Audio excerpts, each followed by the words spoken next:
Hello. Right. I think I'm live. I hope I'm live. Could somebody not troll me, please, and let me know in the comment section if it is the case. Right. I see someone saying it's frozen. So unless someone tells me otherwise, let me see. No, it seems to be fine where I'm streaming from and to. So I'm just going to continue on and let Jesus sort the rest of it out. I'm not sure how tech savvy he is, but we will soon find out. So for anybody who hasn't fallen asleep, because I'm waffling at this point, the gentleman to my right or left, I give up trying to work out how it's going to appear on the screen, is Robert Spencer. If you haven't heard of him, where have you been, darlings? What have you been doing? Like, come on now. So Jihad Watch. Also, just a list of books. That's potentially every book that Robert's written in the background of his screen at the moment. There's that many. And he has another one coming out on July 13th, which examines the historicity of Muhammad again, because there's that much stuff. So welcome, Robert. I finally got to the end of my intro. How are you? Very well, thank you. And you? I'm getting there. I'll take a breath in a minute whilst you're answering a question, presumably. With that in mind, I'm gonna ask you what I often what I've been pondering actually lately, the more involved I am with the internet, as it were. In your opinion, I mean, it's quite staggering to me the amount of articles you manage to produce just daily. I have a feed that hooks them in for me. And also I see them on Parler quite frequently. How do you feel that the internet has helped and hindered in the drive against Islamic Jihad? Well, in the first place, it's been an incredible tool to raise awareness. It used to be that you would write a book, which I'm an old-fashioned person. I still write books. But people, I understand that most people don't read books. They prefer to watch videos. They can find online information about something they're interested in. And so if you take, for example, even Muslims being challenged in regard to the violence and hatred that is taught in the Islamic texts, you could go your whole life in previous ages and never be challenged in that way about those things. You just take them for granted as being from Allah, and that was all there was to it.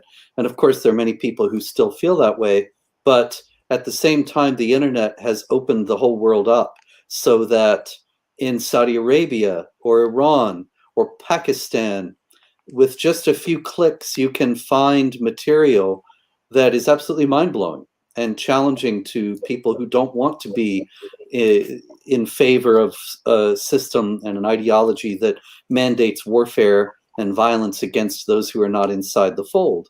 And so that's been extraordinary. At the same time, of course, for a while it was like the Wild West.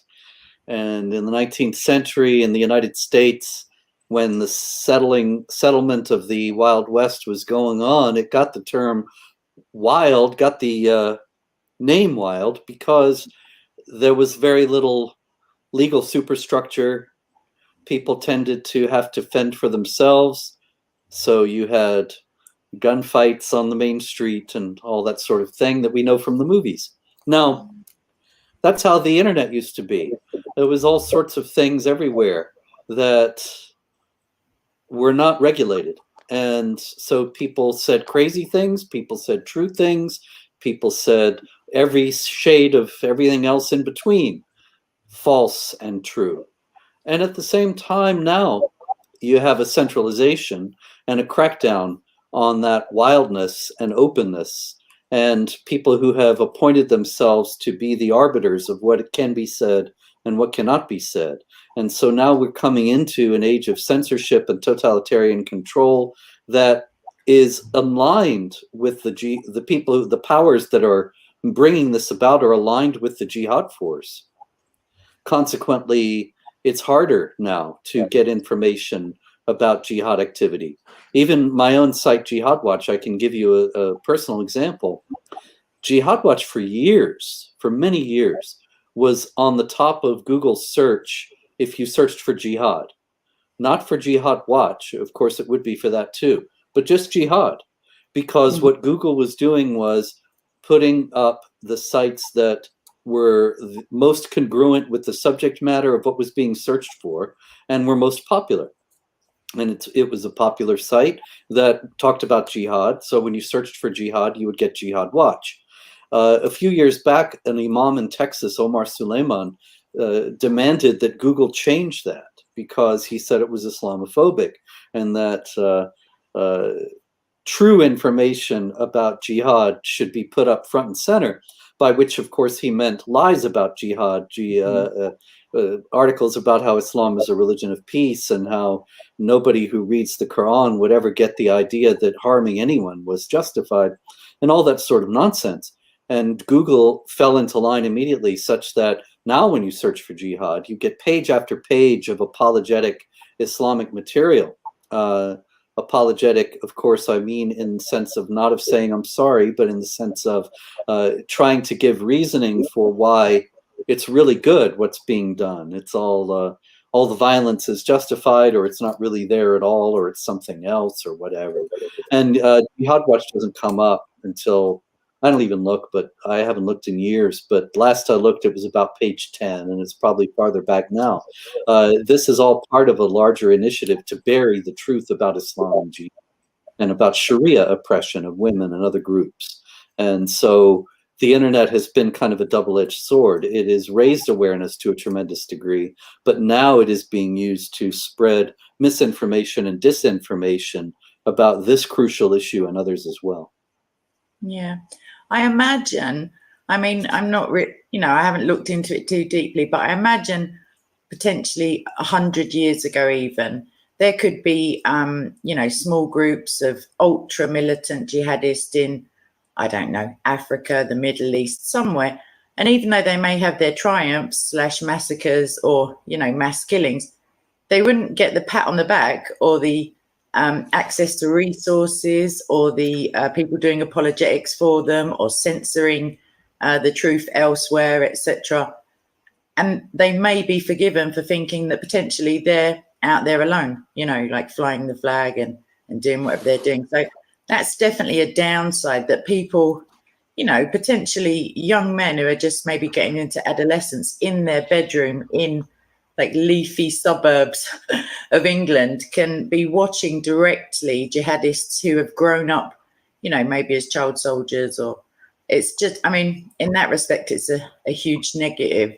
However, I think that obviously, and the thing for search engines is Google isn't the only one. I just want to, for anybody who's unaware, it really isn't the only one. I don't use it because of its policies, and it's difficult to avoid it, to be honest. I don't scrutinize like the ingredients, as it were, or every site that I use, especially not YouTube. But there are other search engines available, but potentially on your website, you could have a chart and just track the decline, like the page numbers, see if you, how high, and then you can direct people to the correct page. But if they're on your website anyway, I guess they'll get around. Yeah, they already have it. Yeah, I'll put the link in the description box, because I love to promise things for the description box and then have a panic attack afterwards once I've forgotten what I promised.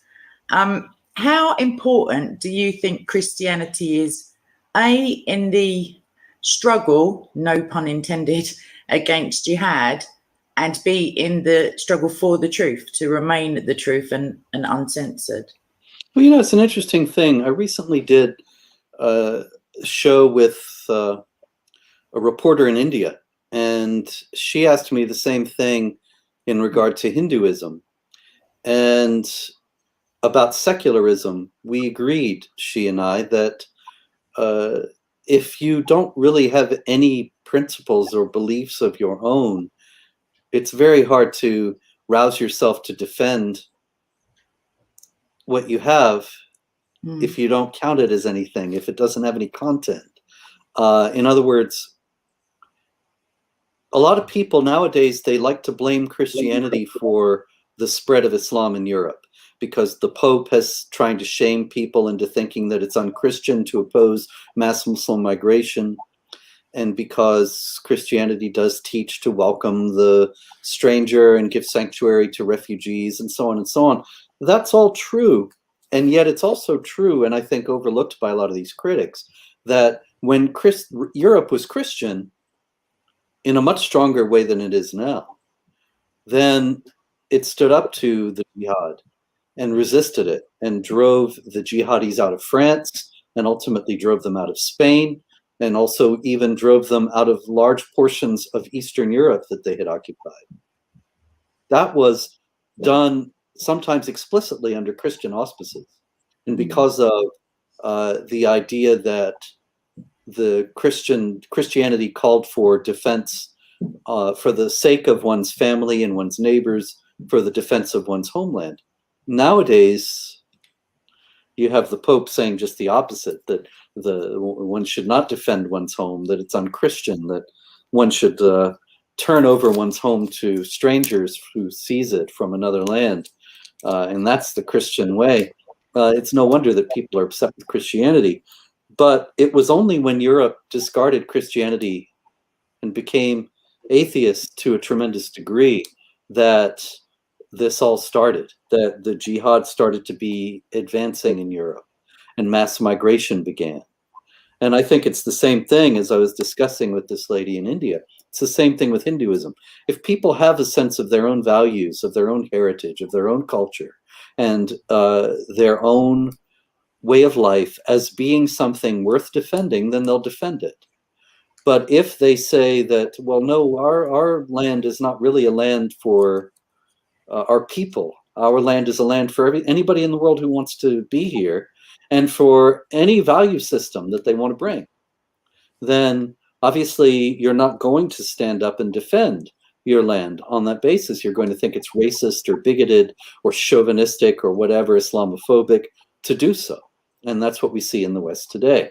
So Christianity, it seems to me, for Europe and for North America is absolutely central to the resistance to this. And this is one of the reasons why I think that the communist left that is in ascendancy in the United States now and in Europe as well is so anti-Christian and hostile, whereas it's not at all hostile to Islam, because Christianity lends itself to a free society, while Islam has always been the impetus for authoritarian regimes.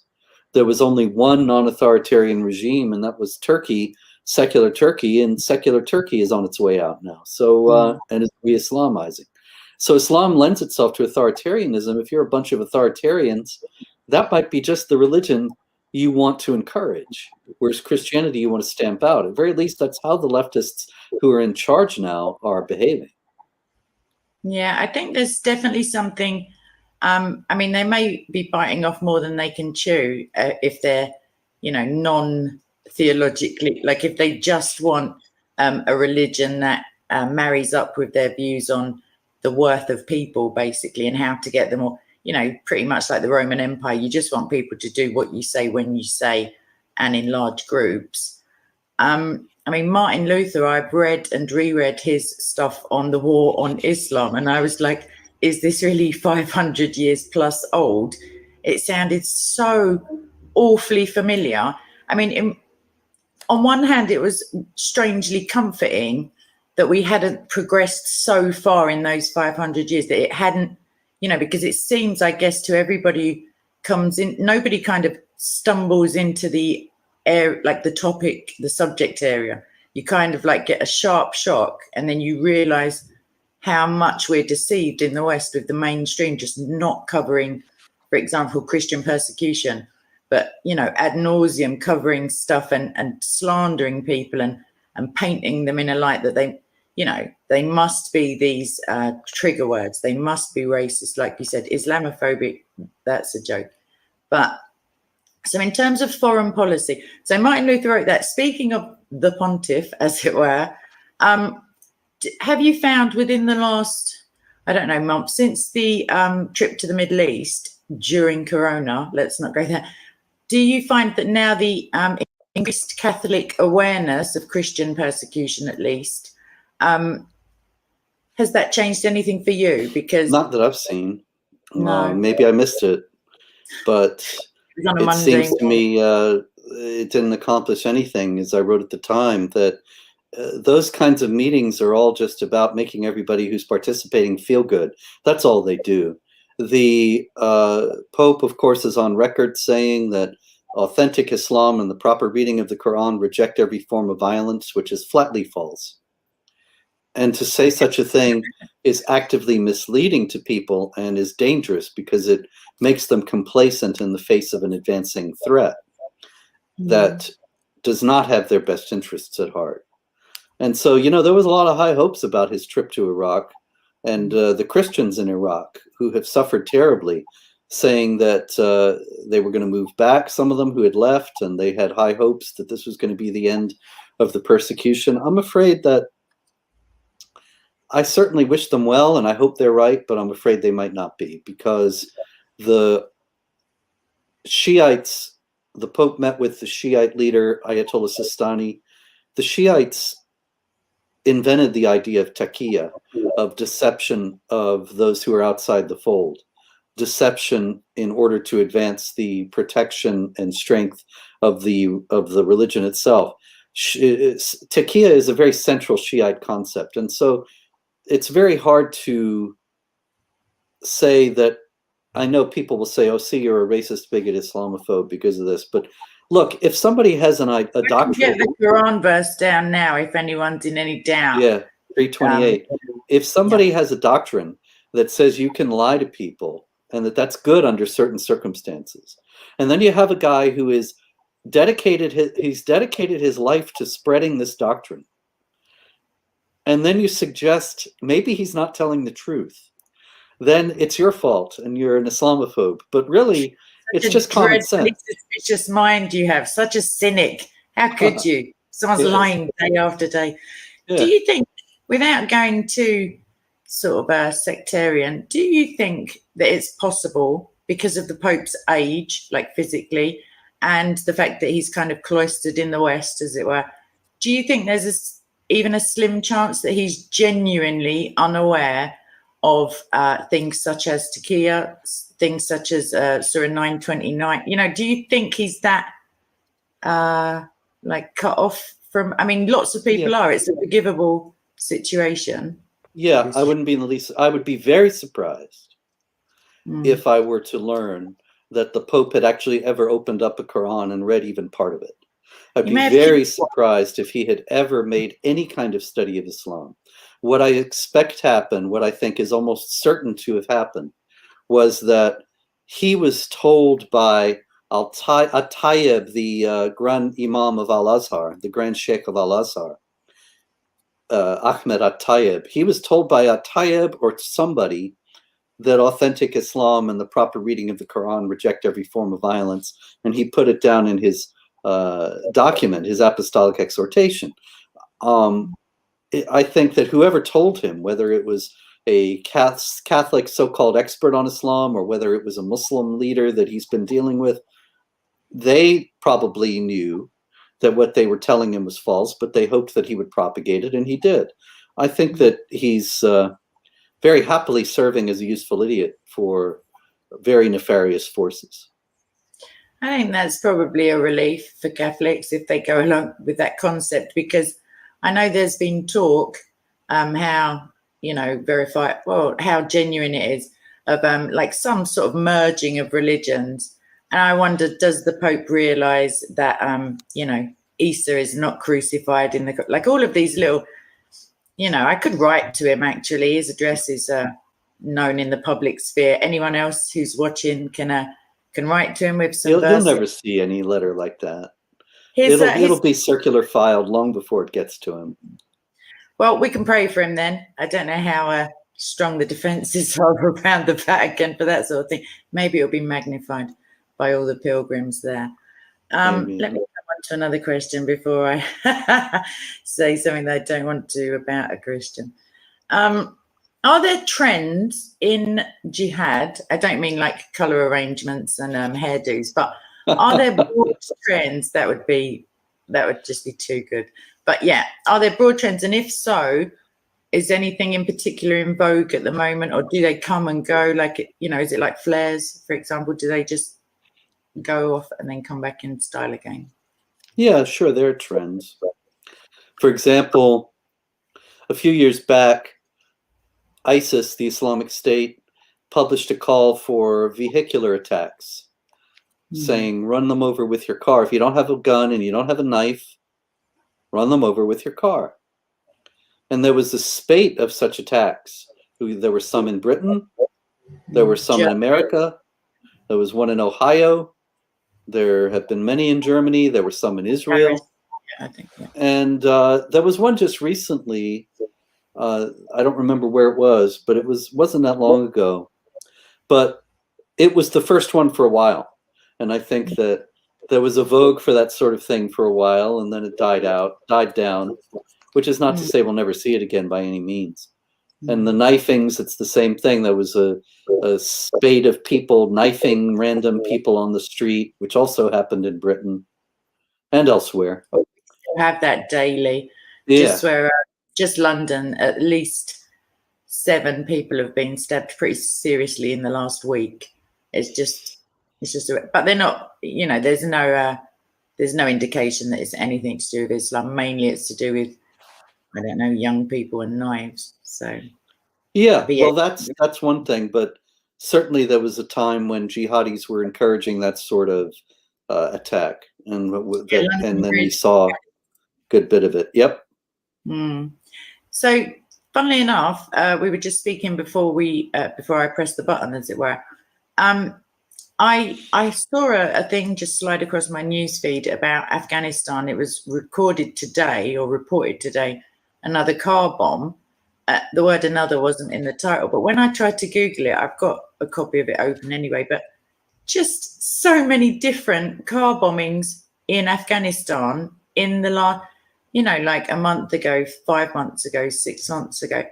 Do you think that Ramadan is, do you think it's hunger? What is it that makes it a kind of, I don't know, is it just that we notice it more, or are the numbers actually higher for those? The numbers are higher. There's more jihad in Ramadan. Ramadan is the month of jihad, because jihad is the struggle, right? That's what the word means. Yeah. And it's the struggle to impose Islam, to serve Allah, which means to obey his commands, which means to obey his commands to make war against unbelievers and subjugate them.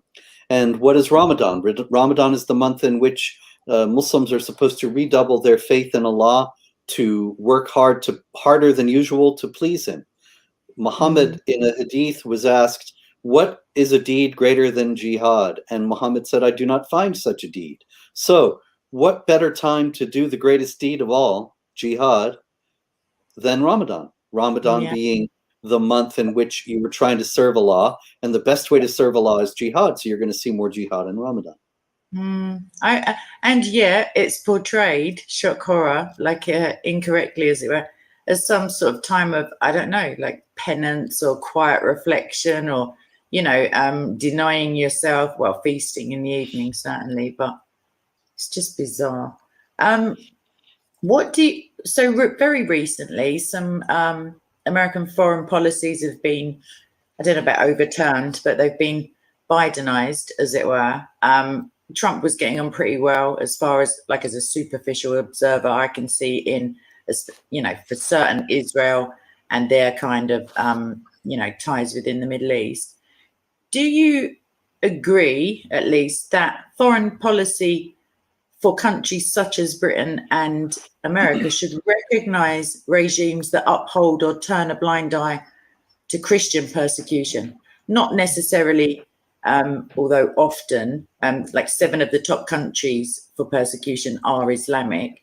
But do you think that's something I advocated years ago, that countries, the United States now, especially under this regime that's in power now, the United States hands out money like it has a bottomless supply, and that it will never run out.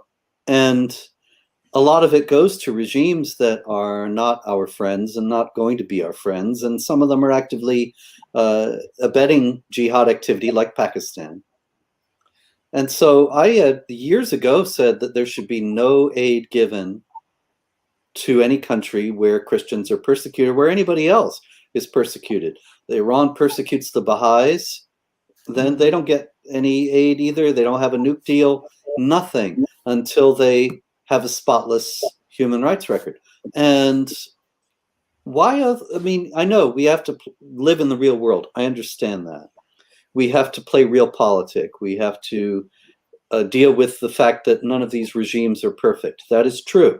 But it would certainly go a long way toward ending the persecution of Christians if there was some accountability for it. And if they knew that they would suffer financially if they did it, then I think you'd see a very different situation in Pakistan and elsewhere. Yeah, I was stunned very recently. I think it was this year, although this lockdown is kind of like, it seems like one long day, really. But Britain, they at least made noises and said that they would withhold foreign aid to Nigeria.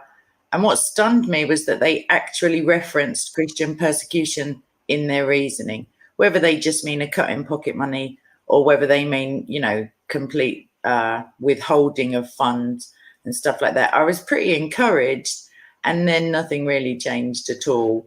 I don't know. This is the thing. On the surface, they can happily say, yep, we're not giving any money anymore. And years down the line, the accounts all come to light and it's just funneled, through somewhere else. I tell you, I'm not even allowed in your lovely country. And so maybe it's an outrage. Maybe it's out of line for me to say, but I think the Boris Johnson administration is absolutely the most inexcusable, appalling, outrageous betrayal of the British people. That he ran on one thing and now he's flipped and doing the other. People voted for him because they didn't want Corbyn, and then he became Corbyn. And it's just absolutely astonishing. And I'm sorry that you don't have any genuine political alternative. Yeah, I was going to say, though, have you seen Keir Starmer? I mean, I'm pretty thick-skinned. I can take criticism. Like, we have a two-horse race base in effect, unless you count, like, the Scottish National Party, like, 5 people heckling in the corner. But it really is the word.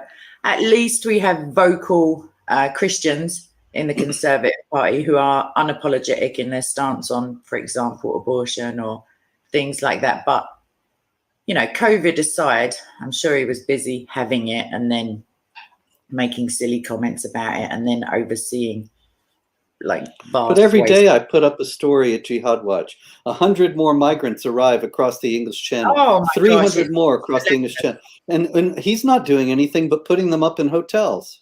Yeah. Well, what you'll find is that if I could be bothered, it's a long walk home. But if I were to go there with my camera phone, there have certainly been people who've done that. They will be chastised, COVID or not, for recording the information. So you're thinking, hold on a second. It's one thing to absolutely accept that George Orwell was some sort of prophet, like he knew what was coming. And yet, it's another thing to actively, with the acquiescence of all of these government agencies, forcefully try to prevent the truth from reaching the people who are going to vote you in, if voting's to be believed, like if it's not all rigged from the off. I think it's stunning that whilst there are genuine people in genuine need, and Christians who, I've just got to tell you, I know that but the people watching, there was a case, there have been a few actually, but there was one case, I believe he was a Pakistani Muslim, he apostatized, he became a Christian after his apostasy. He then either presented himself or wrote to the British embassy where he was. And this is the kicker, on headed notepaper. So as a representative of Her Majesty and the government, whoever it was wrote back and said something along the lines of, we don't accept your premise that the Bible, that Christianity is a peaceful religion, and literally quoted the Old Testament in an, Islamic polemics kind of way almost. Also, they said, well, now that you have a newfound faith in Jesus, maybe just trust God and get on with it where you are, like you're not coming in. So don't take it personally, really, that you're not allowed here, because people in desperate need with their lives in danger are also treated appallingly. We were told that we couldn't possibly accept Asia Bibi because maybe we wouldn't be able to ensure her safety. If she'd have put on a burqa, like, or a niqab, she'd have been absolutely fine. Like, no one would have known. Anyway, I'll stop ranting at my own government. But yeah, if anybody wants to email the Foreign Office and just ask them some polite questions as to their reasoning as why Robert and a few other Americans actually are not welcome on these shores, then that would be interesting to see your results. Okay, so all right.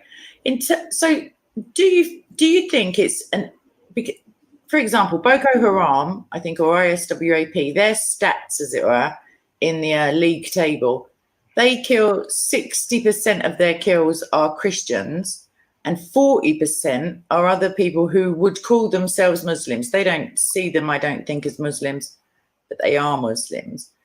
Do you think it's almost even, like when we look at it globally, is it, I know that Christianity is definitely the most persecuted religion, although it's not all obviously Islamically led. Do you think it's quite evenly distributed between Muslims being killed by jihad and Christians, or like is it a steep? I think that it's very clear that the Fulani and the Boko Haram and the Islamic State West Africa province all target Christians.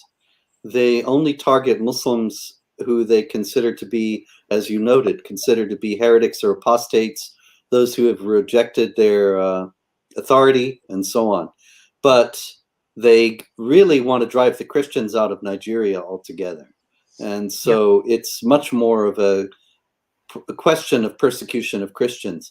The fact that there are Muslims who have been persecuted is undeniable, but it's used in misleading fashion, because people say, see, they attack mosques, they attack Muslims, they're not Muslims, when actually they consider the people they're attacking to be heretics, and so under the death penalty for heresy or apostasy.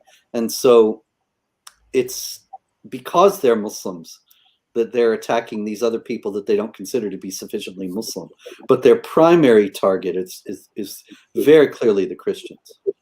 And do you think that will ever, I mean, we've had 1400 years to wait, I guess. The one potential reform just made it stricter again, like it was a regressive reformation, like Wahhabism and stuff like that. I don't know, do you think that there'll ever be a bigger target, not even just for jihad, but for the mainstream and like this bizarre leftish sort of narrative than Christianity? Like, can you see a time when maybe they just get over it, or they go full circle and start targeting like actual minorities again, if that makes it, like, I don't know why we have to have a victim, as it were, but do you think Christians will ever be able to get down off the cross, as it were? I don't know the future, but I can tell you that the left wants to destroy the West. So it wants to destroy Britain, destroy the United States, destroy France, destroy Germany, and so on. And that means destroy the Judeo-Christian tradition that gave rise to the civilization in which we live. And then they will have it easier in their attempts to establish the state that they want to establish, apparently a Marxist state. And as I noted before, Islam lends itself to that kind of authoritarianism in a way that Christianity does not. So I think that as long as they're Christians, they will continue to persecute them. It's going to get a lot worse in the West. Now, of course, under the excuse of COVID, we've seen the precedent being set that churches can be shut and fenced around and police keeping people from going in.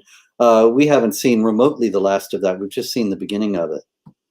Yeah, I think that potentially, I don't know, I've thought of it a couple of times, that Marxism, when you look at it on a pretty superficial level, it's not really my area of expertise, but other than their open hostility towards like theism, it's pretty Islamic already. Like there's some merging of ideologies anyway. The kind of just one at the top and everyone else on the bottom kind of, there's no like steep tower of like, meritocracy or anything like that. It's just the masses being controlled by the few. Well, there is a tremendous convergence, a tremendous harmony between Marxism and Islam that is based on their vision of the perfect society.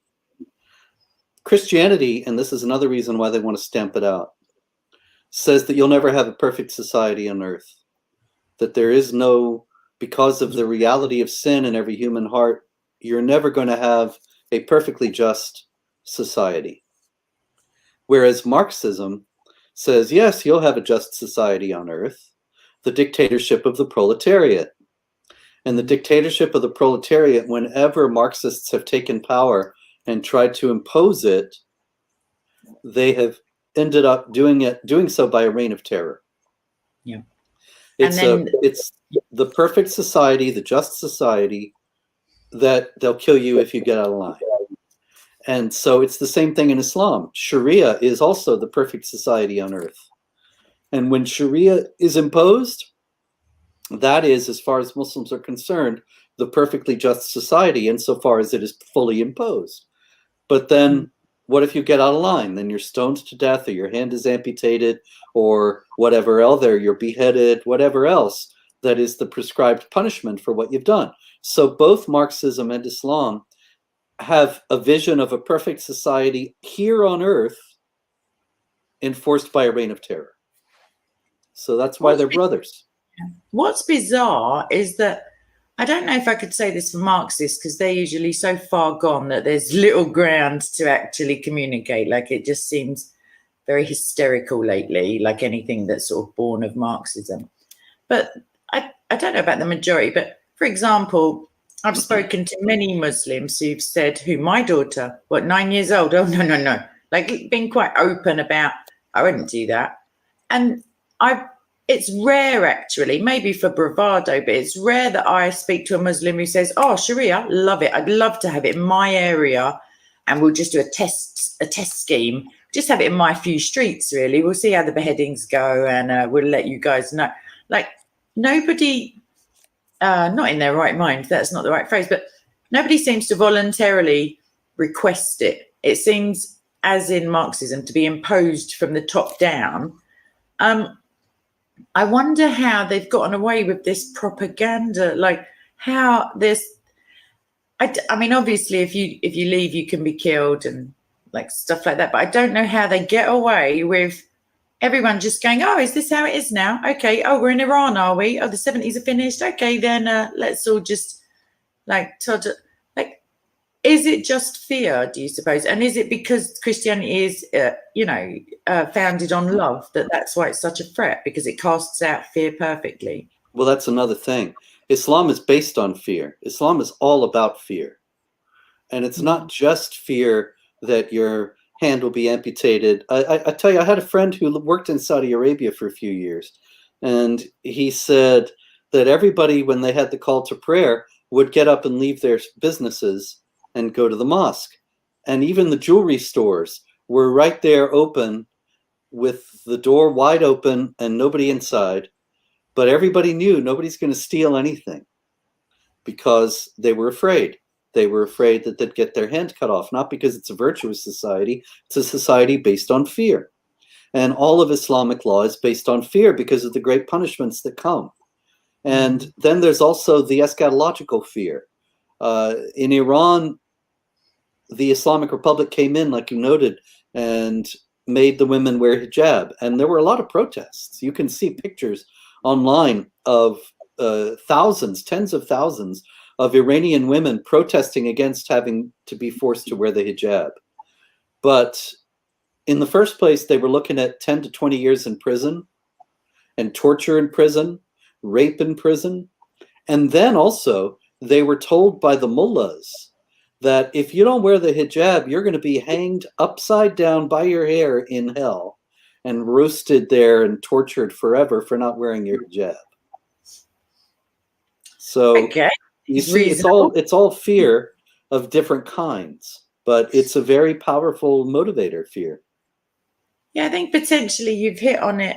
I mean, I'm not so sure, at least where I, like London and England, but I think that, like I'm researching some stuff from, Reformation times and prior to that, which is the 16th century and before. And what I think is that even though I used to mistakenly presume that these people were somehow less, I don't know, like maybe less emotionally intelligent or less actually intelligent because of the things that were, maybe potentially people looking back on this era are going to be like, how could they be so stupid? Why would they allow that? But certainly hell was a very, it was a universal, and it was believed, I would say, almost like, across the board by the peasants and the aristocracy alike. Everybody knew the reality of it, and therefore some things went by without question, the authority of the clergy and stuff like that. I'm wondering, maybe because Islam is, 600 years younger at least than Christianity, maybe they're just still in that phase of, I don't know, like very vivid theological imaginations, as it were. I can't see the control mechanism other than fear and murder. There and isn't if any. that's the case, but then wouldn't you run at the very first opportunity? Maybe not tell anyone, maybe stand still while you're running, but just apostatize and maybe keep it quiet until you're safe. No, because what if it's your family, it's your friends, it's the area you live in. Where are you going to run? You're going to go and run and live with strangers who don't care anything about you and don't know you? Maybe 300 a day at Dover. I don't know. I mean, I'm just throwing it out there. They're going to come to Britain and live in Muslim areas. I was in Britain last in 2009, and I took a long walk through London, and there were some areas you would think you were in Karachi. And that was over 10 years ago. Yeah. I'll take some photos. There's more. Next time I'm jogging through, because now maybe I should walk a bit quicker in those places. But in any case, it's not just that it's 600 years younger, because the core teachings are different. Christianity doesn't have doctrines calling for warfare against unbelievers. And Islam doesn't have forgiveness and redemption. That's true. If you don't have forgiveness and redemption, chapter 21, verse 47 of the Quran says, if your good deeds outweigh your bad deeds, you go to paradise. If your bad deeds outweigh your good deeds, you go to hell. You don't know how much your deeds weigh, and you don't know how many you've got of each. So that is, and it's just rigged anyway, because Allah's going to guide who he guides and misguides who he misguides. Yes. I think they're not the same people. I think it's like one lot get the snakes and the others get the ladders. And I think that's kind of it, basically. Allah leads astray those whom he wills. Chapter 10, verse 99, 32, verse 13, says that Allah he says, I could have guided everyone, but instead I'm going to fill hell with jinns and men. Oh, and women. Don't forget the women who are referenced. He says just men, but yes, most women, most of the people in hell are women. That's from a hadith. So the thing is, it's a figure, are you? In Christianity, it teaches, what is it in the New Testament? God desires all men to be saved and come to the knowledge of the truth. Now, that's direct contradiction to the idea that, well, I could have guided everyone, but instead I'm going to fill hell with human beings. So it's a very different theological sensibility. And of course, love your enemies, pray for those who persecute you, versus Muhammad is the apostle of Allah, those who follow him are merciful to one another and ruthless to the unbelievers, which is chapter 48, verse 29. It's literally the opposite. The New Testament says, what good is it being kind to, like, even thieves are nice to each other. Like, what benefit is that? There you go. It's hard to pray for those who curse you, obviously. Yeah. So I don't think in 600 years this is going to be sorted out, because the Quran will still say what it says now. And so anybody who believes it is still going to think he needs to hate unbelievers and wage warfare against them. Just dashed my hopes and dreams there, Robert. Thanks. Everyone get the out. We have to start from reality and work to where we want to be, but we can't pretend things are other than what they are. That doesn't do any good at all. No. What I think is desperately needed is just I'm just dropping anvil-sized hints into the chat, is like lots and lots of prayer. It sometimes still feels a bit counterintuitive when I say it when I'm doing my persecution stuff. But if we don't pray for Boko Haram or ISWAP or ISCAP, who's going to? Basically, there'll be pointless prayers if they're Islamic anyway. What we need, the reason you have to pray for your enemies is so they get a dose of, the scales being removed and like a forcible waking up, not in a woke way. But obviously, if they come out of this delusion, less chance of them persecuting just for fun, as it were, rather than for ideologies. Right. I think maybe I've come to a natural pause, other than to ask you one, your new book, if you just want to give me like a short, intro as if I didn't already know. And the other thing, if this book, if between you and Jay Smith and obviously the Holy Spirit, if there was a mass, exodus, as it were, from Islam, what would you do with your time? So there's two things. What's the book? And what would you do if it was massively successful in terms of the theology of Muslims? Well, I'm not making any plans, but the book is Did Muhammad Exist? Revised and Expanded Edition. It is a study of the origins of Islam, showing that the basis for the common view of Muhammad is actually quite shaky, that there are a lot of reasons to think he's more legend than reality.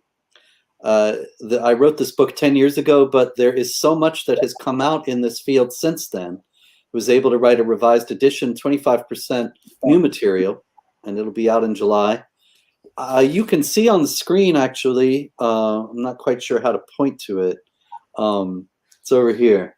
The case there is a soprano saxophone, and that's what I would be doing if I weren't doing this. Wow, that's a brilliant answer. And you've got the visual evidence, potentially gathering dust, because you're always just typing out. Well, I used to play every day assiduously, and then I got too busy doing this. So maybe one day. Okay, so July 13th, it can be pre-ordered basically where they sell good books. Even Google will help you find that place, as it were. So I'm going to say thank you very much. I haven't been following the live chat, unfortunately, but I imagine if there are any questions, I'll forward them on to you. And next time we speak, those will be top of the agenda. Okay. So for everybody else, please do go to jihadwatch.com. Don't bother with Google at all, really. Just type www. or https / something along those lines, and jihadwatch.com at the top, and you will see reams and reams and archives and more reams of just solid, literally, it seems never ending, hard work of Robert's just keeping up with these nutters who are in an area near you or coming to an area near you soon. So apart from that, God's sovereign, so don't have nightmares, etc. Pray for all the nutters. The jihadis is who I mean by that. Just generic nutters as well, if you like. And I'm going to do a premiere very soon in an hour. Anyone who's hanging around because they have no life and it's Friday, like me. So God bless. Thank you very much, Robert, for coming. Thank you. We'll both see you soon. Bye-bye. Okay.